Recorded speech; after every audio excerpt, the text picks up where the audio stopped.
Napanatili po ng Bagyong Christine ang kanyang lakas habang binabaybay ang karagatan po palabas ng bansa. Huling namataan ng bagyo sa layong 125 kilometers hilagang kanluran ng Bacnotan. Diyan po naman ito mga kapatid sa area ng La Union. Ito'y kumikilos ng pakanluran hilagang kanluran sa bilis na 25 kilometers per hour. May lakas ng hangin ang naturang bagyo na aabot sa 95 kilometers per hour at bugsong hanggang 115 kilometers per hour.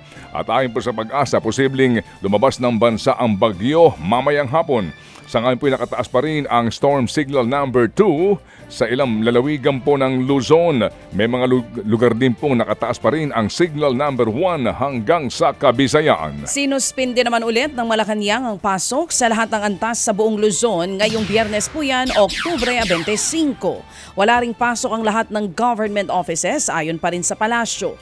Minabuti na raw ng Malacanang na suspindihin ang pasok dahil sa patuloy na malakas na ulan na dala pa rin ng Bagyong Christine. Samantala po naman, umakyat po sa halos kalahating milyong pamilya o higit na 2 milyong mga Pilipino ang apektado po ng Bagyong Christine. Sa tansya ng National Disaster Risk Reduction and Management Council o NDRRMC, umabot po sa 12 ang naiulat na patay, 4 ang sugatan habang 7 po ang nawawala.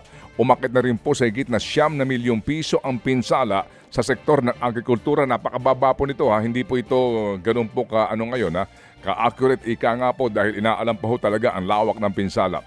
Habang sa infrastruktura ay ganun din po, wala pa ho talagang actual, napakababa pa rin po nitong sinasabing halaga na ito. Inaasahan pong ito nga ay lolobo pa sa mga araw na darating matapos nga po ang assessment sa mga lugar na binagyo.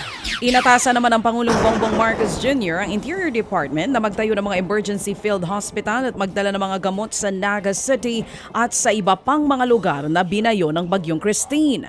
Ayon kay DILG Secretary John Vic Remulla, minamadali na nila ang pagtugon sa direktiba ng Pangulo. Nakikipagtulungan na rin daw ang ahensya sa Department of National Defense at DEND-RRMC para tiyakin na mabibigyan ng ayuda at magkakaroon ng rescue ang iba pang mga na-stranded sa matinding pagbaha sa Bicol. Ted Filon at DJ Chacha ngayon nasa Radyo 5 92.3 News FM Monday to Friday 6 to 10 a.m.